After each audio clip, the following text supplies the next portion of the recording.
Seca calma.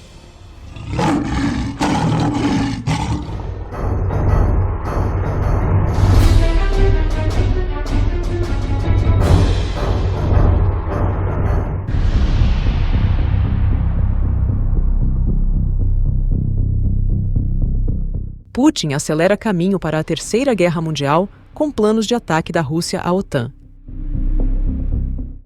O presidente da Rússia, Vladimir Putin, está se preparando para um grande conflito militar com a OTAN, segundo informações da inteligência alemã.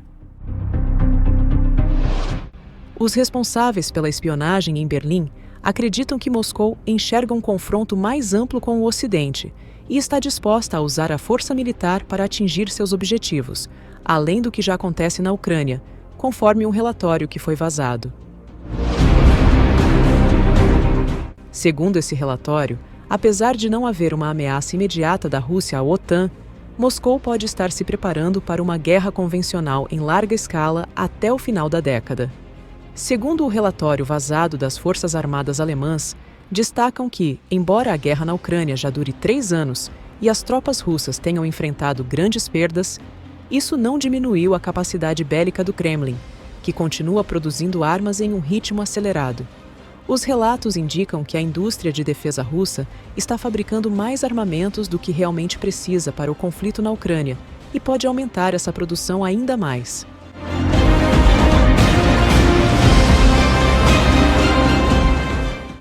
Embora a Rússia não pareça estar se preparando para uma grande guerra no curto prazo, o relatório vazado sugere que ela poderia posicionar suas forças de maneira a atacar um único país da OTAN, testando assim o artigo 5 da aliança.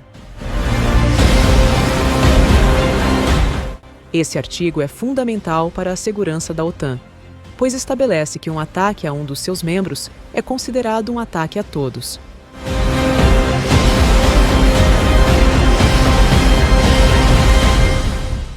O presidente Putin já anunciou que pretende aumentar o número de soldados nas Forças Armadas da Rússia para 1,5 milhão até 2026.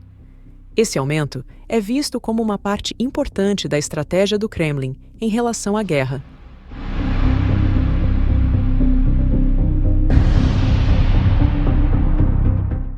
O relatório vazado da inteligência alemã também aborda a situação dos estados bálticos da OTAN, que foram parte da antiga União Soviética e estão mais próximos das fronteiras russas. De acordo com o relatório, a ameaça a esses países é considerada baixa no momento, pois cerca de 3/4 dos soldados e equipamentos das regiões fronteiriças da Rússia estão atualmente na Ucrânia. No entanto, os especialistas alertam que, se o conflito na Ucrânia chegar ao fim, essas unidades russas poderão ser retiradas do território ucraniano e reposicionadas nas fronteiras da OTAN, preparando-se para uma possível nova invasão.